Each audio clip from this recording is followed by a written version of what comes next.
Assalamualaikum warahmatullahi wabarakatuh. Bismillahirrahmanirrahim. Alhamdulillahilladzi ja'alana lana ilahi dhariqa wasabila wa qama lana ala ma'rifatihi burhana wa diha wa dalila wa ba'atha ilaina Muhammad ibn Abdillahi mu'allima wa rasulah sallallahu alaihi wa ala alihi wa ashabi bukrata wa asyilah. Amma ba'd. Pada segenap teman-teman mata kuliah Ma'ani Al-Quran yang kami hormati, tidak terasa kalau secara silabi mata kuliah Ma'ani Al-Quran pada pertemuan ke-13, yakni kita bahas insya ini. Jadi secara waktu pertemuan atau secara video yang kami berikan tinggal sekitar 2 atau 3, yakni 14, 15, dan 16. Semoga dalam perkuliahan yang masih berjalan ini kita semua tetap mendapat banyak ilmu, banyak hikmah, dan mendapat keberkahan dan kemanfaatan dari ilmu Ma'ani Al-Quran ini. Alhamdulillah, pada kesempatan hari ini kita belajar bareng lagi tentang materi, yakni insya atau kaidah-kaidah Ma'ani Al-Quran. Insya itu apa? Kalau kemarin kita pernah bahas tentang khobar itu mahtamal as-sidq wal kadhib, sesuatu yang mungkin benar, mungkin salah. Tapi di sini kita akan belajar lagi tentang insya. Apa insya itu? Malam yakun muhtamilan lisidqi wal kadhibil insyakakum bil haqq. Yakni susunan kalimat yang tidak dapat dinisbatkan benar atau salahnya. Kalau kemarin khobar itu bisa benar bisa salah, tapi kalau insya itu tidak dinisbatkan benar atau salahnya. Di Nadhim Syuhur Makna diterangkan akum bil haqqi qoilapat kun bil haqqi, ono siro bil haqqi kelawan hak atau hak kamu atau kebenaran. Ini kalimatnya yakni menunjukkan perintah. Perintah itu lafadznya tidak benar atau salah. Jadi nanti di sini ada beberapa pembagian-pembagian tentang insya. Yang pertama, yakni ada insya yang bermakna tolab. Tolab itu bagaimana? Wa tolabu istid'a'u ma lam yahsuli aqsamuhu katsiratun satanjali. Bagi teman-teman yang mungkin pernah hatam kitab Jawahir Maknun, maka ini seperti mengulangi lagi. Kami juga dulu alhamdulillah pernah belajar Jawahir Maknun dan juga pernah Uqudul Juman.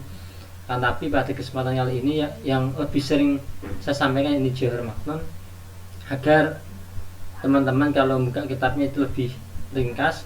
Tapi sesekali kami juga buka dari Uqudul Juman bagi teman-teman yang mungkin pernah mondok di Larboy ataupun sekolah yang belajarnya Uqudul Juman, maka kitab itu termasuk salah satu kitab yang menjadi referensi dalam mata kuliah ini. Yakni di antara insya itu ada yang nama insya tolabi atau tolab. Tolab itu apa? Nubrih. Nubrih itu apa? Mencari sesuatu yang belum berhasil. Mencari itu bagaimana?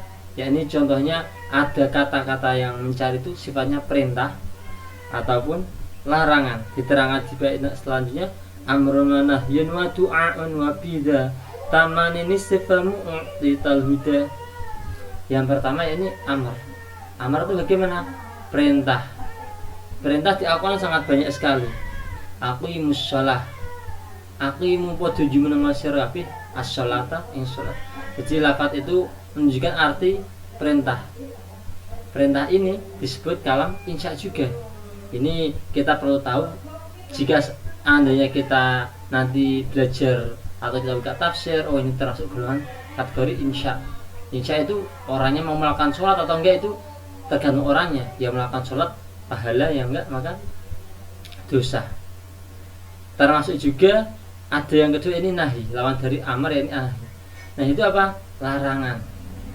Yang sering disampaikan teman-teman, contohnya ini la taqrabuz zina wa la taqrabuz zina. Janganlah kamu mendekati zina. Mendekati aja nggak boleh, apalagi melakukan zina. Itu salah satu contoh. Jadi kalau ada lafaz la taqrabun nahi, atau larangan itu termasuk kategori insya. Ada juga yang yakni doa, disamakan wa du'a'un wa biza. Doa ini banyak sekali, Rabbana ufir lana, Rabbana atina, Rabbana hablana.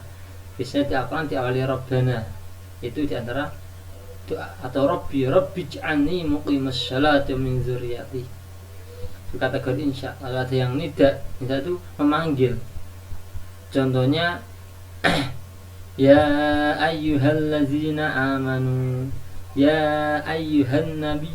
Nah, itu ya. Di antara huruf nida itu ya, ada ya ayyatuha, ya ayyatuhan nafsul mutmainnah. Itu juga kategori lafaz yang insya, yang thalabi. Lalu ada yang juga yang tamanni. Taman itu apa? Kalau dalam nahwu istilahnya ngarep-ngarep perkara yang muhal atau sulit untuk tercapai. Contohnya ya laita lana misla ma utiya qurun.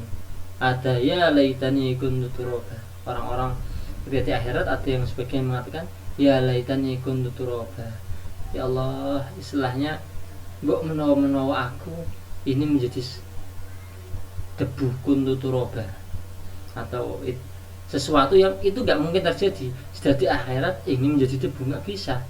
Itu suatu yang sulit. Di Al-Quran atau kalau dapat ya laita biasanya itu taman. Lalu ada tambahan lagi yakni istifham. Istifham ini salah satu contohnya yakni di Al-Quran banyak. Al-Quran contohnya yang ada lafaz hal atau hamzah. Contohnya juga qul hal yastawil ladzina ya'lamuna wal ladzina la ya'lamun. Apakah sama orang yang tahu dan orang yang tidak tahu? Itu contohnya. Jadi di Al-Quran itu kita bisa mengidentifikasi, minimal untuk awal kita tahu mana yang kalam insya thalabi, mana yang ghairu thalabi. Ghairu thalabi itu apa, Pak? Ghairu thalabi itu sesuatu yang tidak nuprih, atau bahasa saya belajar itu nuprih, atau tadi yang saya sampaikan ini sesuatu yang belum berhasil. Contohnya apa? Ta'ajub. Ta'ajub ini sesuatu yang menggumunkan, atau lebih tepatnya biasanya ta'ajub itu lafadznya itu merasa kagum. Lalu ada juga madah, itu yang ghairu thalabi. Ada yang zaman, ada yang qasam. Qasam itu sumpah. Sumpah contohnya di Al-Quran sangat banyak sekali. Contohnya wal asri, ada wadduha, ada wal fajri. Ini juga bisa mungkin dijadikan salah satu skripsi atau judul, yakni qasam menggunakan huruf waw dalam Al-Quran, atau qasam menggunakan huruf fa, ataupun yang lain. Maaf, qasam kalau dalam nahwu ada diantaranya menggunakan huruf waw, ba, waw, ba dan ta. Yang sering kita lihat wal fajri pakai huruf waw. Itu contoh kalam insya yang ghairu thalabi. Dan ini teman-teman jika masih semester 4, saya sarankan mulai mencari bayangan untuk skripsi tidak apa-apa, agar nanti tidak semester 8 baru mencari judul, nanti akhirnya molor. Tapi kalau semester 4 sudah ada pandangan, mulai cari-cari data, semester 6 mengajukan judul, maka insya Allah semester 8 bisa lulus tepat waktu. Dan juga ada yang lain, di antaranya kalimat yang diawali dengan afal ar-raja. Nah, jadi dalam insya ini teman-teman setidaknya bisa untuk awal itu mengidentifikasi dulu.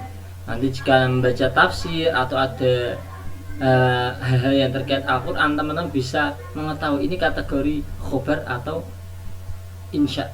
Karena kadang ada khobar yang diharapkan ialah aman. Contohnya kalau teman-teman lafaz yang non Al-Quran waffaqanallahu lima fi, itu khobar tapi diharapkan tafakul, berharap. Tapi ada yang kebalik juga, yakni lafaz amar yang justru artinya ialah perintah. Contohnya kulu ma razaqakumullah, perintah untuk ibadah. Dan amar itu biasanya al-aslu fil amri, kalau dalam kaidah